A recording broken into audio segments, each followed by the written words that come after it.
আসসালামু আলাইকুম রহমতুল্লাহ বরকাতুহু।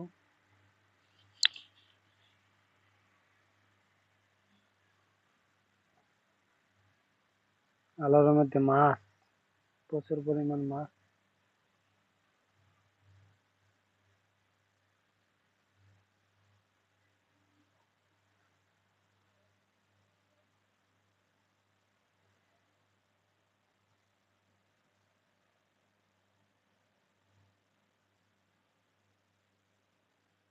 যে আলোর মাথার কি, এই যে দেখেন বান, মাথার মাধ্যমে মাছগুলা প্রচুর মাছ, মানে সারা মাছ এই জায়গায় আয়া জমছে।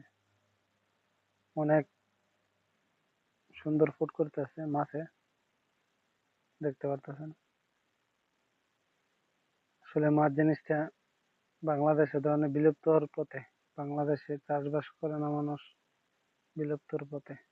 এই মাছগুলা আসলে চাষ করার দরকার। খাল বিল নদী নালা সব শুকায় দিছে, তার জন্য এই সমস্যা। সবাই ভালো থাকবেন, ধন্যবাদ। আসসালামু আলাইকুম রহমতুল্লাহ বরকাত।